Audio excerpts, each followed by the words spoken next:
Permítanme que me presente, amigos. Me llamo Julián Ortega, un hombre de 67 años que ha caminado por esta vida con las manos callosas de tanto trabajar. Nací en las calles empedradas de Guadalajara, donde el sol quema la piel y el aire huele a tierra húmeda después de la lluvia. Toda mi existencia la dediqué a construir algo sólido, un hogar, una familia, un legado que pudiera tocar con orgullo al final del día. Fui dueño de un taller textil que empecé de la nada, con una máquina prestada y noches sin dormir, luchando contra crisis que habrían doblegado a cualquiera. Mi esposa María, esa mujer de ojos profundos y sonrisa cálida, estuvo a mi lado desde el principio, compartiendo risas en los buenos tiempos y lágrimas en los malos. Y luego vino Ricardo, nuestro único hijo, el niño que iluminaba la casa con su risa traviesa, el que me hacía sentir invencible cuando me llamaba Papá Héroe. Los domingos siempre fueron sagrados para nosotros. Era el día en que el mundo se detenía y nos reuníamos alrededor de la mesa para compartir lo que la vida nos daba. Yo me levantaba al alba, iba al mercado donde los vendedores me saludaban como a un viejo amigo y traía lo mejor. Mariscos frescos, arroz perfumado con azafrán, todo para preparar esa paella que Ricardo adoraba desde pequeño. Nada como la de mi viejo, solía decir con la boca llena, y eso me hinchaba el pecho de alegría. María ponía el mantel heredado de su madre, bordado con hilos que contaban historias de generaciones pasadas. Incluso Paola, la esposa de Ricardo, traía un postre del barrio, uno de esos pasteles con merengue que nos hacía olvidar las preocupaciones. Pero aquel domingo de marzo de 2024, el aire se sentía diferente, como si una tormenta se estuviera gestando en el horizonte. Ricardo entró por la puerta con el rostro tenso, sin esa chispa que solía tener. Sus ojos, que antes brillaban como los míos en la juventud, ahora parecían sombras frías, distantes. Nos sentamos a la mesa, y el silencio empezó a pesar como una losa. Intenté romperlo con anécdotas del pasado. Aquella vez que nos quedamos sin gasolina en el camino a la playa, riéndonos como locos bajo el sol ardiente, pero nadie sonrió. Ricardo jugueteaba con la comida, sin probar bocado, y yo sentía un nudo en el estómago, como si algo invisible estuviera acechando. De pronto, el tenedor cayó sobre el plato con un clangor que retumbó en mi alma. Ricardo levantó la vista, me miró fijamente, y con una voz que no reconocí dijo: «Papá, esta es tu casa, pero eso no quiere decir que tu presencia sea algo que anhelemos». Las palabras me golpearon como un rayo en pecho descubierto. María se quedó congelada, con la cuchara en el aire, y Paola bajó la cabeza, evitando mis ojos.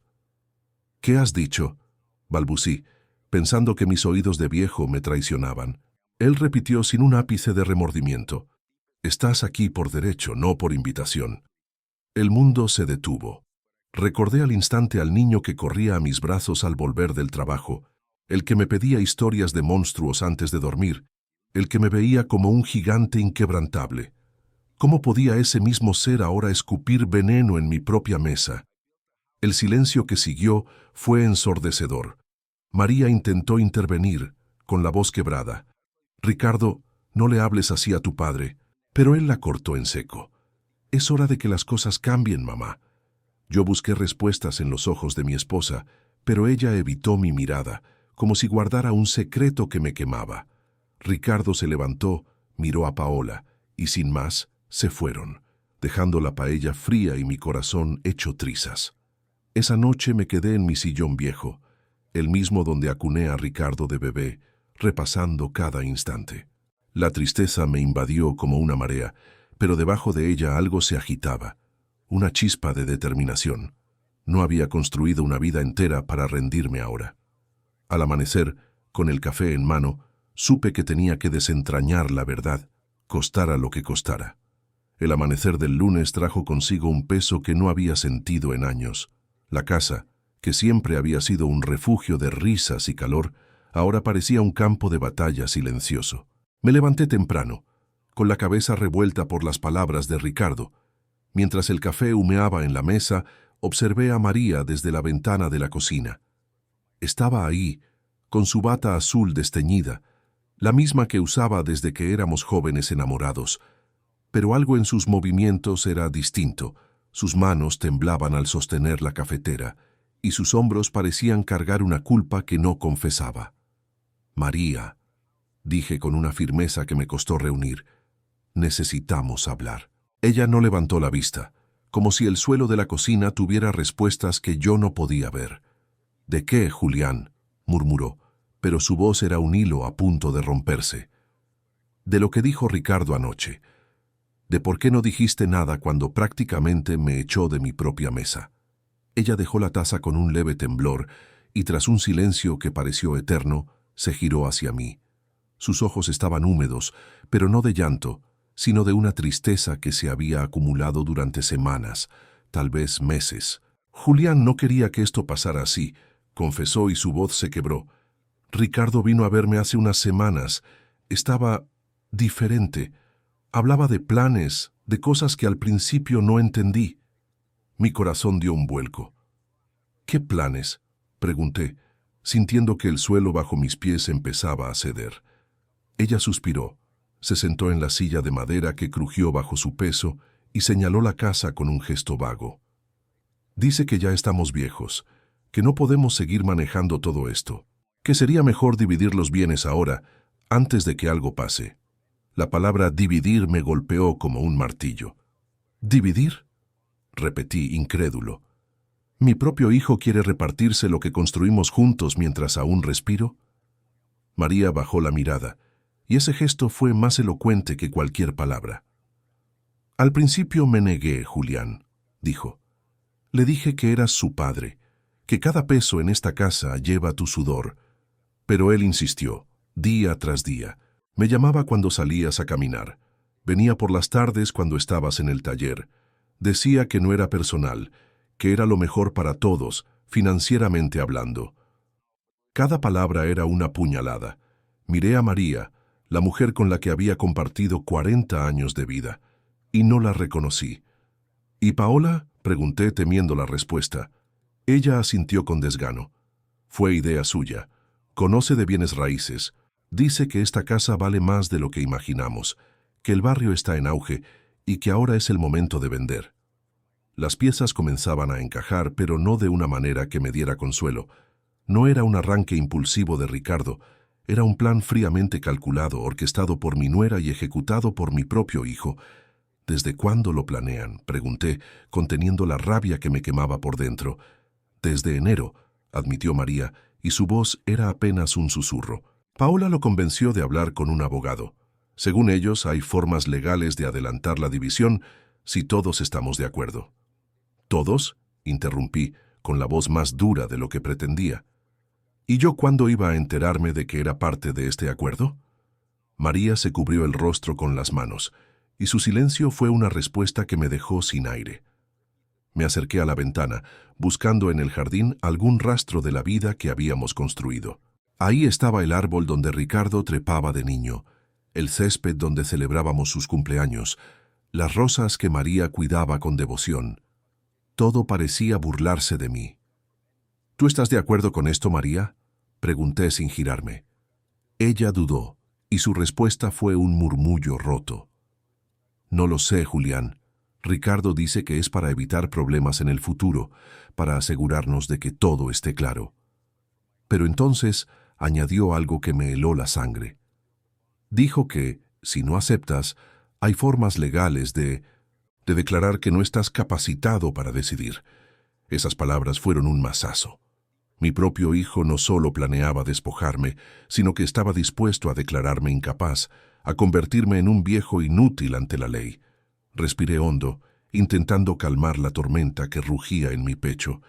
«Gracias por decirme la verdad, María», dije al fin, con una calma que no sentía. «Al menos ahora sé a qué me enfrento». Ella rompió en llanto, pero yo ya no podía consolarla. Me dirigí a mi estudio, ese rincón donde había resuelto crisis de mi taller durante décadas, y comencé a escribir. Una lista, un plan, una estrategia. Si Ricardo y Paola querían jugar con las leyes y la traición, descubrirían que no soy un hombre que se rinde fácilmente. Esa tarde, mientras el sol se ponía, me senté con un cuaderno y un lápiz. Anoté cada detalle que María me había dado, cada palabra de Ricardo, cada gesto sospechoso. Recordé mis años como empresario, cuando enfrenté a proveedores tramposos y bancos que querían ahogarme con intereses. Sobreviví entonces porque fui astuto, paciente y estratégico. Ahora, en mi propia casa, tendría que serlo de nuevo. La diferencia era que esta vez el enemigo no era un desconocido, sino mi propia sangre. Pero no por eso iba a dejarme vencer. Los días que siguieron fueron como una niebla espesa que se adueñaba de mi mente y mi casa. Me movía por las habitaciones como un fantasma, revisando cada rincón, cada papel, cada recuerdo que pudiera darme una pista de lo que se tramaba a mis espaldas. Había levantado mi taller textil en tiempos duros, cuando la economía se tambaleaba y los bancos apretaban como garrotes, y aprendí que las batallas no se ganan con gritos, sino con ojos abiertos y pasos calculados. Ahora, en mi propio hogar, aplicaría lo mismo. No era rabia lo que me impulsaba, aunque ardía en mi pecho como un fuego lento. Era la necesidad de entender, de proteger lo que era mío por derecho y por sudor. El miércoles por la mañana, mientras María salía a comprar algo para la presión que le subía con estos nervios, me encerré en mi estudio, saqué las carpetas polvorientas del archivador, esas que guardaban décadas de vida, contratos del taller, pólizas de seguros, escrituras de la casa, hasta los recibos de las máquinas que compré con préstamos que pagué con noches en vela. Al hojearlos, cada página era un flash de memoria. La vez que hipotequé todo para traer una tela importada, las crisis de los 90 cuando el dólar voló y casi lo pierdo todo, pero salí adelante porque fui terco y astuto. Pero esa vez algo saltó a la vista. En mi estado de cuenta bancario, 2 consultas que no recordaba haber autorizado. Las fechas coincidían con visitas de Ricardo, y un escalofrío me recorrió la espalda. No dudé.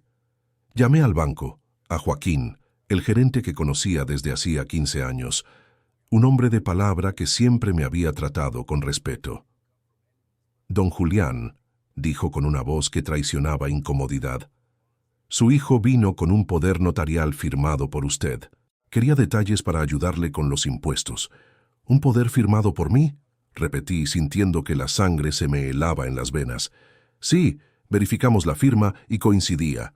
Colgué el teléfono con el mundo girando. Mi firma, esa que había sellado tratos honestos toda la vida, había sido falsificada. No era solo un plan, era un delito, una traición que me cortaba el aliento. Esa tarde, con María aún fuera, decidí registrar la habitación que Ricardo usaba cuando venía a trabajar en casa. Era un cuartito al fondo del pasillo, con un escritorio viejo y estantes llenos de libros amarillentos. Abrí los cajones con cuidado, como si temiera despertar un monstruo dormido, y allí estaba, una carpeta azul que no reconocí. Dentro, fotocopias de todo, mi credencial, pasaporte, escrituras, seguros, hasta mis últimos chequeos médicos. Al final, un borrador en la letra de Ricardo, un cronograma que me dejó sin aliento. Abril, evaluación médica. Mayo, documentos legales. Junio, transferencia de activos. Julio, firma final. Leí eso y sentí un frío que me calaba hasta los huesos. Mi hijo había planeado mi vida como si yo fuera un negocio a cerrar, un trámite sin alma. Saqué mi teléfono y fotografié cada página, con las manos temblando no de miedo, sino de una ira contenida. Si ellos tenían su registro, yo tendría el mío. Al día siguiente, revisé el historial del teléfono fijo, ese que María insistía en mantener por nostalgia. Entre números conocidos, 2 extraños. Busqué en línea y confirmé lo peor. Despachos de abogados en herencias y tutelas. Llamé al primero, fingiendo ser un cliente cualquiera. La secretaria, sin sospechar, explicó: «Hemos tenido consultas sobre proteger a mayores que no manejan bien sus bienes». Al segundo, cuando dije mi apellido, el abogado soltó: «Ah, ¿es usted el padre de Ricardo?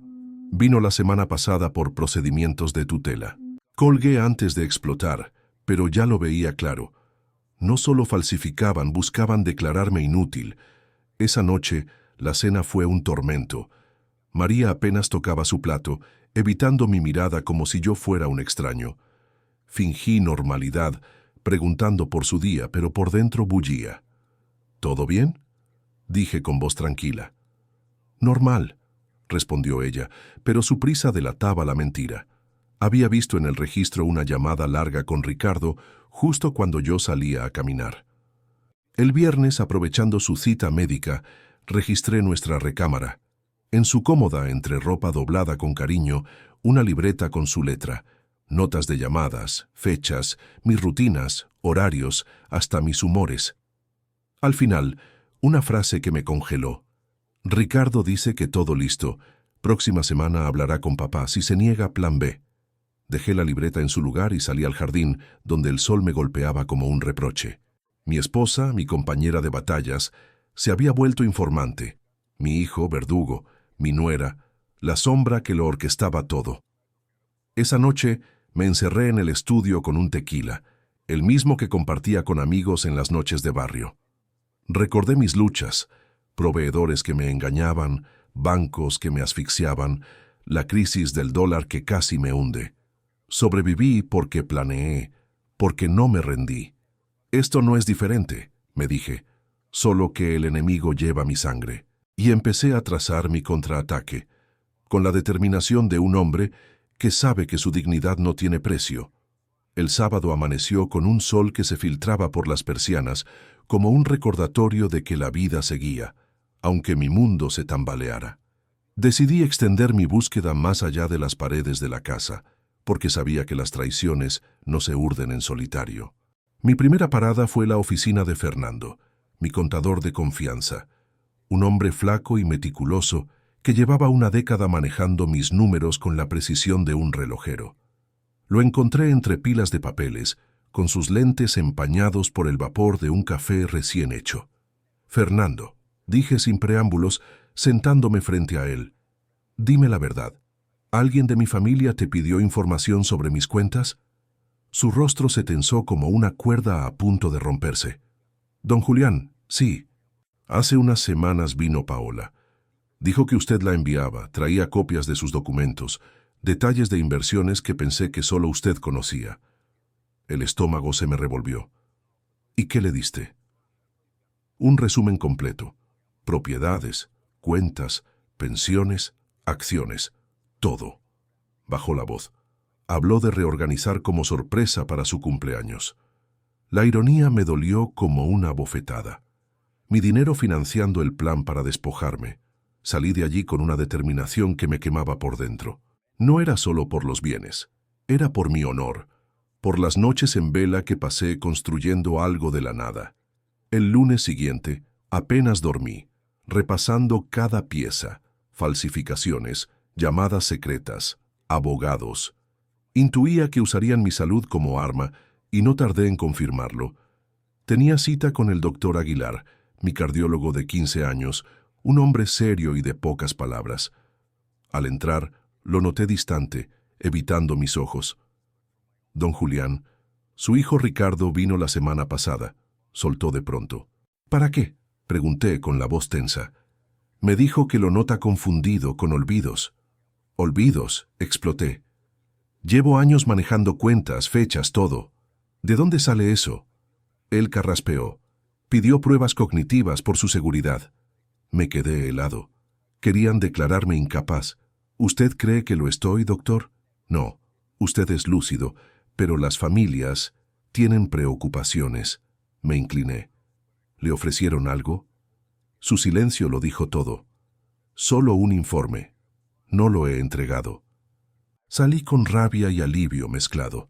Mi médico, tentado para unirse al complot. Caminé por el parque donde jugué con Ricardo de niño, enseñándole a pedalear, corriendo tras él para que no cayera. «¿En qué se convirtió ese chiquillo?», me pregunté, recordando las palabras de mi abuelo. «Los peores enemigos nacen en casa». Por la tarde, encontré a María en la cocina. Hablé con Aguilar. Ricardo lo visitó. Ella removió una olla, buscando refugio en el vapor. «Solo se preocupa por ti». «¿Preocuparse? ¿Quiere declararme loco?». Exploté golpeando la mesa. He ordenado mi vida entera y ahora soy un inútil. Ella lloró. No quería esto, pero Ricardo insiste en que es lo mejor. ¿Estás con él o conmigo? Su silencio fue un cuchillo en el alma. Esa noche no aguanté en casa. Caminé a la cantina de don Arturo, con mesas de madera gastada y olor a tequila añejo. Ahí encontré a Rogelio, viejo amigo del taller, con manos callosas como las mías. Le conté todo, sin guardar nada. «Si tu hijo quiere guerra, dásela», dijo golpeando la mesa. «Pero con estrategia, no rabia. Eres más astuto». Sus palabras me devolvieron fuerza. Al volver, escribí mi plan: convencer a Aguilar, rastrear con Fernando, contar con Rogelio y probar la falsificación. Recordé un grafólogo de una conferencia pasada. Si reunía evidencias, los enfrentaría en su terreno. La batalla apenas empezaba, pero por primera vez vi una luz en la oscuridad. Me serví otro tequila y miré las estrellas desde el jardín, pensando en las tormentas que vendrían. Pero yo, Julián Ortega, no me rompería fácilmente. Amanecí con una idea fija en la mente, como un clavo que se hunde en madera blanda. Necesitaba pruebas concretas, algo que no se pudiera negar con palabras vacías o excusas baratas. Las sospechas me carcomían, pero no bastaban. Tenía que tener documentos en mano, evidencias que hablaran por sí solas. Ese martes me encerré en el estudio. Saqué el archivador metálico que guardaba como un tesoro y empecé a revisar todo de nuevo. Contratos viejos del taller, pólizas que habían salvado mi negocio en tiempos de sequía, comprobantes de impuestos que pagué con el sudor de mi frente. Cada hoja era un pedazo de mi historia. La hipoteca que arriesgué por una máquina nueva, los préstamos que saldé con esfuerzo, las épocas en que el dinero no alcanzaba y aún así salíamos adelante, gracias a la tenacidad que mi padre me enseñó. En medio de todo eso, encontré algo que me dejó frío, como si el aire se hubiera congelado alrededor, una copia de un poder notarial que jamás recordaba haber firmado. La firma al pie parecía mía, con esos trazos curvos que he hecho toda la vida, pero algo no encajaba. Las líneas estaban forzadas, como si alguien hubiera practicado una y otra vez, imitando sin alma. La rabia me subió por la garganta, pero también sentí un alivio extraño, como encontrar una grieta en la armadura del enemigo. Guardé el papel en un sobre, lo metí en el bolsillo interno de mi chaqueta y supe que esa era la llave que buscaba. Esa tarde María entró al estudio con una sonrisa fingida, como si nada pasara.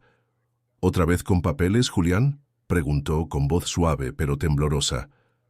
«Sí», respondí sin levantar la vista, «solo ordenando». Ella dudó y su voz se quebró un poco. «No quiero que pienses que estoy en tu contra». La miré fijo. «Entonces dime la verdad, María. ¿Sabías de este poder?». Su silencio fue una confesión muda, más dolorosa que cualquier grito. Cambié de tema, pero dentro de mí algo se rompió, como una cuerda que se tensa hasta partirse. Al día siguiente fui a ver a Eduardo, el grafólogo que recordaba de aquella conferencia empresarial años atrás. Su oficina era sencilla, llena de lupas, lámparas especiales y carpetas de casos resueltos. Le conté lo esencial, sin dar nombres por precaución, y le entregué el documento. Lo examinó con atención, usando luces ultravioletas, comparando trazos, midiendo la presión del lápiz. «Don Julián», dijo al fin, con esa seriedad de quien sabe su oficio, «esto es una falsificación clara. La firma imita los patrones, pero no coincide con los naturales de su escritura». «¿Seguro?», pregunté, aunque en el fondo lo sentía. «Absolutamente. Puedo preparar un informe pericial para un juicio». Respiré aliviado, como si me hubieran quitado un peso del pecho. Le pedí que lo hiciera urgente. De regreso, pasé por la iglesia del barrio, esa con vitrales que filtran la luz como promesas de paz. No soy de rezar todos los días, pero esa tarde me senté frente al altar, mirando las velas parpadeantes. Pensé en mis padres, en cómo me criaron con valores de respeto y familia. «¿Qué dirían si vieran esto?», me pregunté, con un nudo en la garganta. Salí con el corazón más sereno, listo para lo que viniera. Esa noche, Ricardo apareció sin avisar con Paola a su lado, trayendo vino y un pastel como si fuera una visita de cortesía. «Papá, queremos hablar», dijo él, sentándose con esa pose de quien cree tener el control. Lo miré en silencio, esperando su jugada.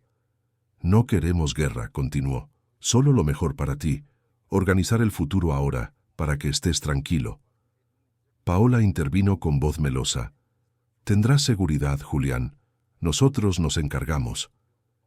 Me serví un poco de vino, lo saboreé despacio y respondí, «¿Con poderes falsos?». Saqué el documento y lo puse en la mesa. El silencio cayó como una piedra en un pozo. Ricardo palideció. Paola apretó su copa hasta que los nudillos se blanquearon. María, desde la cabecera, bajó la mirada. «No sé de qué hablas», balbuceó él. «De esto», dije. «Un grafólogo confirmó que es falso. ¿Quién falsificó mi firma para meterse en mis cuentas?». Ricardo tragó saliva. Paola intentó hablar, pero los callé con un gesto. «Papá, es por tu bien», insistió él. «Por mi bien», alcé la voz. «Traicionarme, robarme, declararme inútil». María lloró. Paola tomó a Ricardo y se fueron, con la puerta cerrándose como un portazo al pasado. Quedamos en silencio. María se acercó, pero me aparté. «No los denuncies, por favor». La miré con tristeza y decepción. «María, ya no es solo dinero, es dignidad». Dormí poco esa noche, pero con una decisión firme. Si querían guerra, la tendrían. Ahora tenía la prueba, la primera arma en mi arsenal. El amanecer trajo claridad, no derrota, sino preparación. La batalla seguía, y yo estaba listo para el siguiente paso. La mañana siguiente amaneció con una claridad que no había sentido en semanas. Por primera vez, no me levanté con el peso de la derrota, sino con la certeza de que tenía un arma poderosa, el informe del grafólogo. Ese papel, con su lenguaje técnico y su verdad irrefutable, era mi escudo contra la traición. Pero sabía que no bastaba con defenderme. Necesitaba una espada, un movimiento que Ricardo y Paola no esperaran. Me preparé un café fuerte, de esos que queman la lengua y despiertan la mente, y me encerré en mi estudio. Abrí mi cuaderno, que ya se había convertido en mi aliado más fiel, y empecé a trazar los siguientes pasos. Había aprendido en el taller que los negocios no se ganan con prisas, sino con jugadas precisas, como un ajedrecista que calcula 3 movimientos por adelantado. Decidí que mi primer paso sería blindar mis bienes. Me dirigí al banco, donde Joaquín, el gerente, me recibió con una mezcla de respeto y nerviosismo. Le hablé claro. Bloqueen cualquier intento de acceso con poderes notariales, aunque parezcan míos. Solo yo, en persona, autorizo movimientos. Él asintió, y su mirada me dijo que entendía la gravedad del asunto. Luego recordé un consejo de años atrás, de un abogado amigo en una época de demandas laborales. Un fideicomiso podía proteger lo mío sin dejar grietas legales. Pero antes de eso, necesitaba más pruebas porque una sola falsificación no bastaría en un tribunal. Ricardo y Paola eran astutos y yo debía serlo más. Esa tarde me convertí en un espía en mi propia casa. Escuchaba las conversaciones de María desde el pasillo, revisaba papeles que ella dejaba descuidados, anotaba cada detalle sospechoso. Una noche, mientras ella hablaba en el patio por teléfono, alcancé a escuchar: «Sí, Ricardo, todo está casi listo. El abogado dice que con un informe médico no habrá problema». Mi corazón dio un vuelco. Seguían intentando manipular al doctor Aguilar. No perdí tiempo. Esa misma noche, lo cité en una cafetería frente al hospital. Cuando nos vimos fui directo. «Doctor, necesito su palabra de que no firmará nada en mi contra». Él se removió incómodo. «Su hijo es insistente, don Julián. Me ofreció dinero». La sangre me hirvió. «¿Mi salud tiene precio?». Tras un silencio tenso murmuró: «No firmaré nada que no sea cierto». No era una victoria total, pero era un paso. Al volver a casa, María me esperaba en la sala, con los ojos hinchados. «Julián, no sigas con esto. Es nuestro hijo». La miré fijo. Nuestro hijo dejó de serlo cuando decidió robarme en vida. Subí al estudio y cerré con llave. La casa ya no era un hogar, era un campo minado. Los días siguientes fueron un torbellino. Revisé mis estados de cuenta en línea, algo que siempre hice con disciplina de hierro, y encontré un hueco, un retiro de más de 200,000 pesos que no autoricé. Llamé a Joaquín al banco. Fue Ricardo, con un poder notarial, admitió, nervioso. El dinero fue a una cuenta de Paola. Colgué con la furia quemándome por dentro. No era un plan futuro, ya estaban actuando, vaciándome en presente. Esa tarde cité a Héctor, un abogado viejo conocido, duro como el acero, que me ayudó con demandas en el taller años atrás. Le mostré todo, el informe del grafólogo, las transferencias, los documentos. Golpeó la mesa. Esto es suficiente para una denuncia penal, Julián. No son intenciones, es un robo en toda regla. María entró justo entonces, escuchando lo último. «Denuncia», dijo con voz quebrada, «a tu hijo». La miré sin pestañear. Él dejó de ser hijo cuando falsificó mi firma. Ella se desplomó en el sillón, llorando, pero yo ya no podía retroceder. Esa noche, en la cantina de don Arturo, me encontré con Rogelio. Le conté todo y él me miró con esa chispa de amigo leal. «Julián, ellos juegan sucio, pero tú puedes jugar con la verdad. ¿Qué tal si todos supieran lo que hacen?» La idea me dio vueltas. Siempre fui discreto, resolvía los problemas puertas adentro, pero tal vez era hora de cambiar. Al volver, pasé por el cajón de fotos antiguas. Encontré una de Ricardo, con las manos llenas de pintura, sonriendo frente a un mural que hicimos en el jardín. «Mi papá es el mejor», decía entonces. El dolor me apretó el pecho, pero la respuesta era clara. Paola sembró la ambición, y él la regó. Escribí en mi cuaderno: «No solo defenderé mis bienes, defenderé mi verdad». La guerra escalaba, pero el tablero empezaba a inclinarse a mi favor.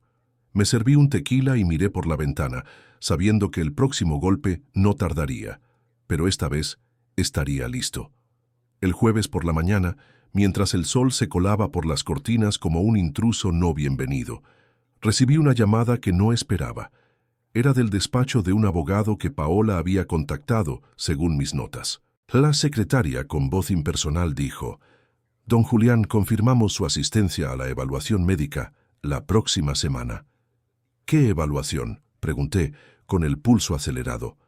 «Una valoración cognitiva solicitada por su hijo para determinar si puede administrar sus bienes». Colgué sin responder, pero la furia me invadió. A pesar de la prueba con Aguilar, seguían empujando, queriendo pintarme como un viejo desvalido. Llamé a Héctor de inmediato. Dieron el siguiente paso. «¿Quieren exámenes médicos?». Él respondió con calma: «Perfecto, Julián, estás lúcido. Si vas, saldrás bien y su plan se cae. Si manipulan, grabamos y exigimos peritaje independiente». Esa noche casi no dormí, repasando en mi mente cada posibilidad. Decidí empezar un diario detallado. Fechas, llamadas, conversaciones, movimientos. Ese cuaderno sería mi arma si todo llegaba a un juez. Caminando por el parque al día siguiente, me encontré con don Ramón, un vecino sabio con ojos que habían visto de todo. Le conté lo esencial. «Mi familia quiere quitarme lo mío». Él me miró firme. «La sangre no siempre une, Julián. A veces eliges entre paz y apellido». Sus palabras me acompañaron todo el día. Esa noche recibí un mensaje anónimo en mi celular: «No confíes en nadie. El plan B ya está en marcha». Un escalofrío me recorrió la espalda. ¿Un aliado oculto o un truco? Lo anoté en mi diario y me prometí vigilancia. Ya no era el hombre ingenuo de la cena, era uno en guardia, listo para lo peor. El lunes amanecí revuelto. Era el día de la evaluación que organizaron a mis espaldas. Me vestí con mi traje gris, el de las reuniones importantes, y me miré al espejo. No mostraré debilidad. Héctor me acompañó al consultorio del neurólogo Iván Herrera, recomendado por Paola. Herrera pareció sorprendido por tener un abogado de testigo. «Haremos pruebas de memoria, atención, orientación», dijo neutro. Respondí con seguridad. Recordé palabras, dibujé un reloj a las 11:10, recordando el del taller. Contesté sobre fechas y presidentes con detalles extras para probar mi mente afilada. Copié figuras geométricas con precisión. Al final Herrera tomó notas. «Está en plenas facultades, sin deterioro». Me recosté satisfecho. Pero entonces entraron Ricardo y Paola, sonrientes como si ya tuvieran la victoria. ¿Y bien, doctor?, preguntó Paola confiada. No hay base para incapacidad, respondió él. Sus rostros cambiaron. Furia contenida en Paola, mandíbula apretada en Ricardo. Los miré. No me derrumbarán tan fácil. Salieron apresurados, heridos. Héctor me felicitó. Cerraste la puerta médica y ganamos un documento clave. Esa noche cené solo. María apenas comió. Me serví vino, pensando en la ironía. Su arma se volvió mi defensa.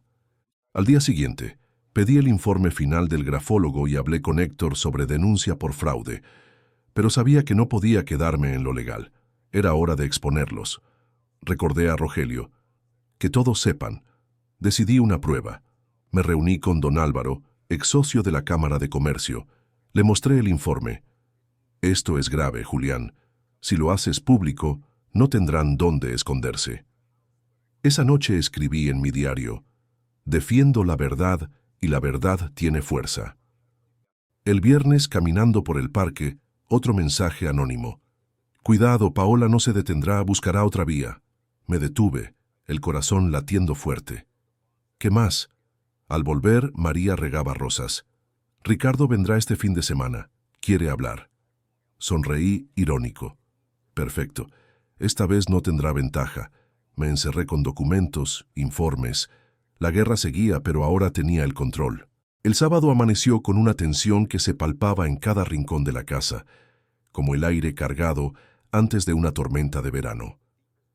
María se levantó temprano, arreglando la sala con movimientos nerviosos, colocando el mantel de visitas y preparando café como si eso pudiera disimular el abismo que se había abierto entre nosotros. Yo, en cambio, bajé las escaleras con paso firme, llevando en mi carpeta las pruebas que había reunido. El informe del grafólogo, el dictamen médico, mis notas detalladas. No era solo una reunión familiar, era una emboscada que ellos no veían venir, y yo estaba preparado como en mis días de empresario, cuando cada junta era un duelo de ingenios. A las 11 en punto, el motor de su auto ronroneó frente a la casa. Paola entró primero, con esa sonrisa calculada que siempre me ponía los nervios de punta, como si viniera a una merienda casual. Ricardo la seguía, serio, con un maletín en la mano que parecía cargado de promesas falsas. «Papá, necesitamos hablar», dijo al verme, sentándose sin pedir permiso. María se quedó de pie, retorciendo un trapo en las manos, como si esperara un estallido. Asentí con calma, invitándolos a la mesa del comedor, la misma donde todo había empezado a romperse semanas atrás. Ricardo abrió el maletín y sacó papeles impecables. «Traje propuestas», comenzó con tono conciliador, pero sus ojos delataban la estrategia. «No queremos que pienses que es un robo, sino una reestructuración. Venta de la casa para invertir en algo más rentable, manejo de tus cuentas con asesores, todo para tu tranquilidad». Lo interrumpí con un gesto sereno. «Antes de seguir, quiero mostrarte algo». Saqué el informe del grafólogo y lo coloqué en el centro, como una carta ganadora en una partida de póker. «Esto prueba que alguien falsificó mi firma en un poder notarial. ¿Quieres explicarme quién?». El silencio fue como un trueno contenido. Paola se tensó.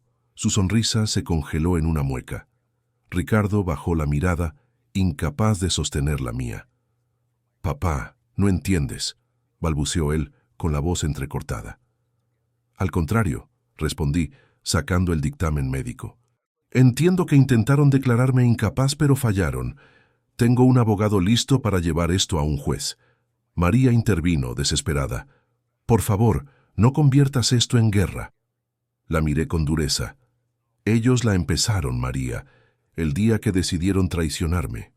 Paola tomó la palabra con esa voz que destilaba veneno disfrazado de miel. «No seas dramático, Julián. Es por tu seguridad. No querrás perder todo por no planear». Me incliné hacia adelante mirándola fijo. «La que perderá es usted, señora». Ricardo se levantó de golpe, golpeando la mesa. «Basta.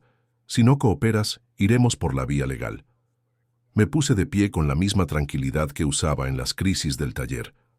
«Adelante, pero les advierto, no daré un paso atrás». El silencio se estiró como una cuerda tensa.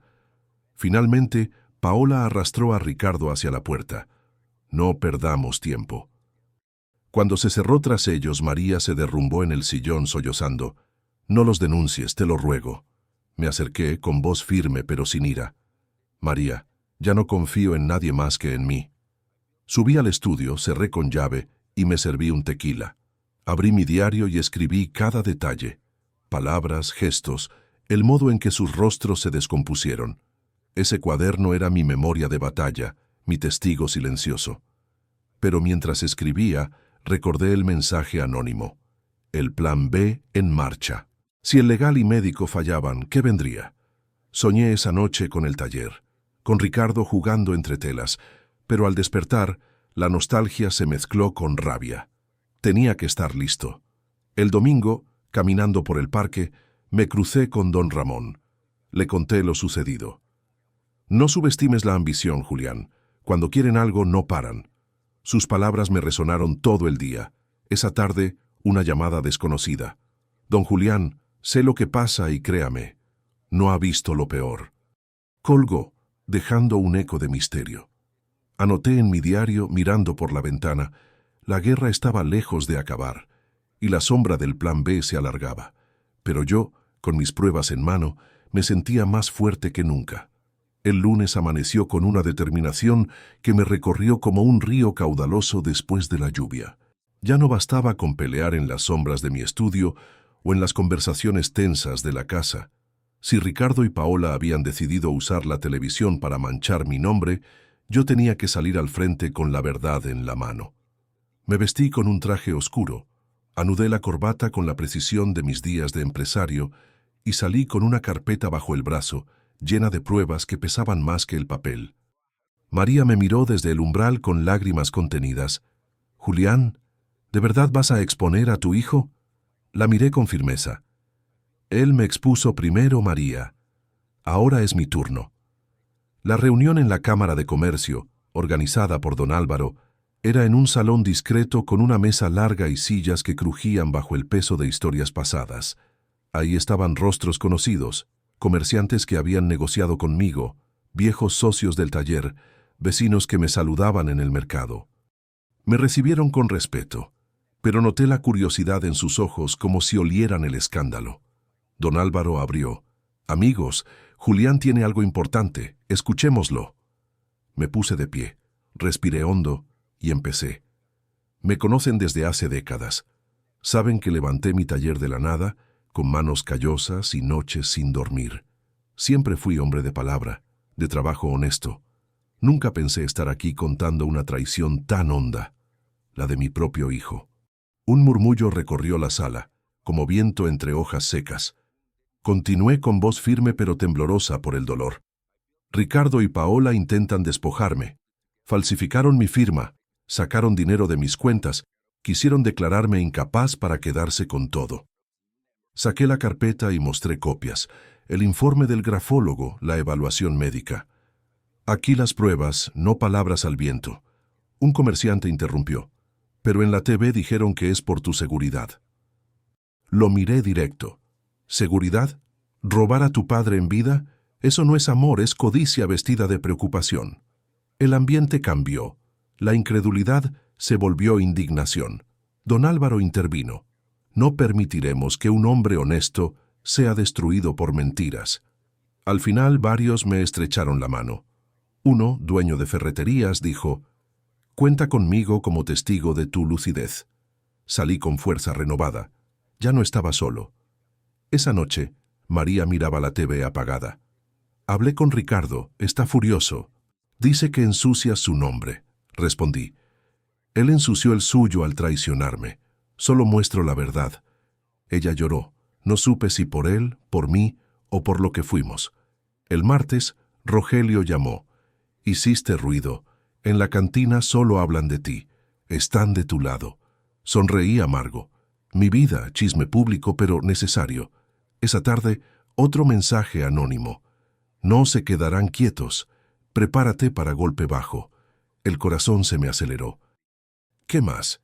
El jueves, volviendo de compras, vi la fachada de casa pintada en rojo. Viejo loco. Me quedé helado, como si me hubieran escupido en el alma. María salió horrorizada. ¿Quién? Lo supe, un mensaje para humillarme ante el barrio. Entré sin decir nada, pero en mi diario escribí: Plan B en marcha. Destruyen mi reputación. No lo permitiré. Llamé a Héctor. Acelera denuncia. Contraataco. El lunes siguiente, con Héctor, dimos el paso. Denuncia penal. En su despacho enumeró: falsificación, fraude, daño moral. Firmé con calma, sintiendo que era una declaración de guerra. El proceso será duro, audiencias, careos. No importa, dije. Prefiero tribunal que yugo de traición. En casa, como si lo olieran, Ricardo y Paola aparecieron en TV, con preocupación fingida. Mi padre es manipulado por terceros. Paola. Triste atacando a quienes lo aman. Náuseas me invadieron. Me pintaban títere. Apagué con rabia, serví tequila doble. En diario. Me llaman manipulado, cada decisión es mía. Obligado ahora. Al día siguiente, con Héctor, presentamos en fiscalía documentos, informes, estados. El agente. Fuerte, don Julián. Citaremos a su hijo y nuera. Salí con alivio y tristeza. Nombre de mi hijo en carpeta de investigación. María me enfrentó. ¿Qué hiciste? Ricardo llamó. Dice lo denunciaste. Porque me robó. Es tu hijo, insistió llorando, y yo su padre, pero no le da derecho a destruirme. Silencio insoportable. Ella durmió sola desde entonces. La guerra pública intensificó. Notas en redes, radio, blogs. Me pintaban irascible, incapaz. Vecino mostró publicación con mis fotos. Empresario en crisis mental. Golpe bajo, pero esperado. Rogelio llamó indignado. Linchamiento, no te calles. No lo haré, pero con pruebas. Don Álvaro organizó reunión grande. Periodistas, líderes, ex empleados. Conté paso a paso, mostrando documentos. No viejo loco, hombre traicionado. Pruebas aquí. Aplausos espontáneos. Muchos ofrecieron testimonio. Una ex empleada. Don Julián, siempre justo, no merece esto. Sentí balanza inclinarse. Al volver, mensaje anónimo. Usarán a alguien cercano. Cuidado. Nudo en estómago. María, amigo, médico. Escribí en diario: no importa quién, seguiré de pie. Guerra ya no por dinero, por dignidad y memoria. Desperté con un peso en el pecho que no se iba con el café ni con la luz del amanecer. La audiencia aún me daba vueltas. Las palabras de María como un eco que no cesaba. Julián ha cambiado. Necesita ayuda. Pero en su voz temblorosa, en su mirada evasiva, vi una duda que quizás pudiera salvarnos. Ese día salí temprano al parque, donde el aire fresco me ayudaba a ordenar pensamientos. Me senté en una banca, abrí mi diario y escribí, como si las palabras pudieran atrapar el caos. Mientras garabateaba, una voz conocida me interrumpió. «Don Julián, ¿puedo sentarme?» Levanté la vista y vi a Laura, sobrina de Rogelio, una abogada joven con ojos llenos de idealismo que había colaborado en la Cámara de Comercio. Me sorprendió verla, pero asentí. Se sentó y habló bajo. Sé lo que dicen en los medios, pero también lo que pasa de verdad. ¿Cómo?, pregunté alerta. Trabajo en un despacho donde Paola buscó asesoría hace semanas. Quería mover propiedades a su nombre. Oí suficiente para ver las artimañas. El corazón se me aceleró. ¿Aliada inesperada? ¿Declararías? Sí, dijo sin dudar. No puedo callar mientras destruyen a un inocente. Gratitud me inundó. El destino enviaba refuerzos en la oscuridad. De regreso, encontré a María en el jardín, regando rosas con manos que temblaban. La observé, recordando cómo esas manos me sostuvieron en mis peores días. Me acerqué. Lo que hiciste en la audiencia no fue justo. Ella levantó la vista, sosteniendo mi mirada por primera vez en semanas. Julián, lo siento, susurró con lágrimas. ¿Por qué, María? Ricardo me presionó. Dijo que si no lo apoyaba, me alejaría para siempre. No soporté la idea. Nudo en la garganta. Dolía su traición, pero entendía su miedo de madre. No quiero que elijas, dije suave. Solo di la verdad. Asintió débilmente, volviendo a sus flores. No era victoria, pero una grieta en el muro. Esa noche reuní a Héctor. Laura confirma intenciones de Paola. Sus ojos brillaron. Cambia todo. Testimonio externo desarma su estrategia. Y María, siento que duda. Si confiesa, presión es golpe final, pero no la fuerces, debe decidir. Días siguientes fueron tormenta. En TV, Ricardo y Paola intensificaron, manipulado por oportunistas que buscan herencia. Cada palabra dardo, pero tenía a Héctor, Rogelio, Álvaro, Laura. Mi ejército crecía. El jueves, María tocó mi estudio. ¿Puedo pasar? Asintió, se sentó. Julián, declaré contra ti por miedo a perder a Ricardo.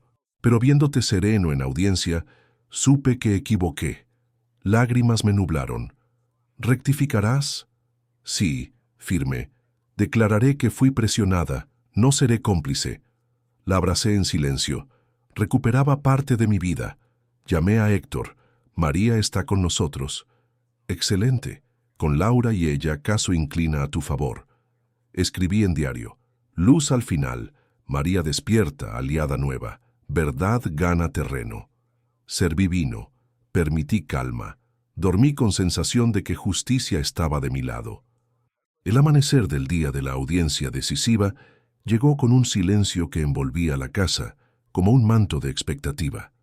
El aire estaba cargado, como si cada pared recordara las batallas libradas en sus sombras. Me vestí con mi traje más sobrio, el que reservaba para firmar contratos que cambiaban el rumbo de mi taller, y me miré al espejo con una promesa silenciosa. Hoy recuperaría no solo mis bienes, sino mi paz. Héctor pasó por mí temprano, repasando la estrategia en el camino. Expondremos el grafólogo, la médica, los testimonios. Laura confirmará las intenciones de Paola, y si María habla, será el remate. Asentí, con la mente en calma, como antes de una tormenta que sabes que ganarás. El tribunal bullía de gente, periodistas con libretas en mano, vecinos curiosos, exempleados que me saludaban con un gesto de solidaridad. Vi a Ricardo y Paola entrar, impecables en su apariencia, pero con el peso de la derrota ya asomando en sus ojos. María los acompañaba con paso vacilante, como si cargara el mundo entero. El juez abrió la sesión, y Ricardo habló primero con tono teatral. «Señor juez, mi padre está confundido, manipulado por ajenos que buscan su herencia. Solo queremos protegerlo». Paola secundó. «Nuestro objetivo es su bienestar, nada más». Sus palabras resonaron huecas en la sala. Héctor se levantó con paso firme y expuso el informe del grafólogo. Aquí se prueba la falsificación de la firma. El juez lo examinó y Paola frunció el ceño. Luego, la evaluación médica. Don Julián está en plenas facultades, sin deterioro. Murmullos llenaron el aire. Llegaron los testigos. Laura declaró con voz clara. Paola buscó asesoría para transferir propiedades a su nombre. No hablaba de cuidar, sino de apropiarse. El golpe fue certero. Vi a Paola apretar las manos, furiosa. Finalmente, el juez llamó a María. Mi corazón se detuvo. Ella caminó al estrado, miró al juez con ojos húmedos. En la audiencia pasada dije que mi esposo olvidaba cosas, era agresivo. Lo dije porque mi hijo me presionó, temía perderlo. Pero la verdad es que Julián está lúcido, fuerte como siempre. Silencio absoluto. Ricardo gritó. «Mamá, ¿qué dices?» Ella lo miró con lágrimas. «Digo la verdad, Ricardo. Me arrepiento de mentir». Paola intentó interrumpir, pero el juez ordenó silencio. Héctor cerró.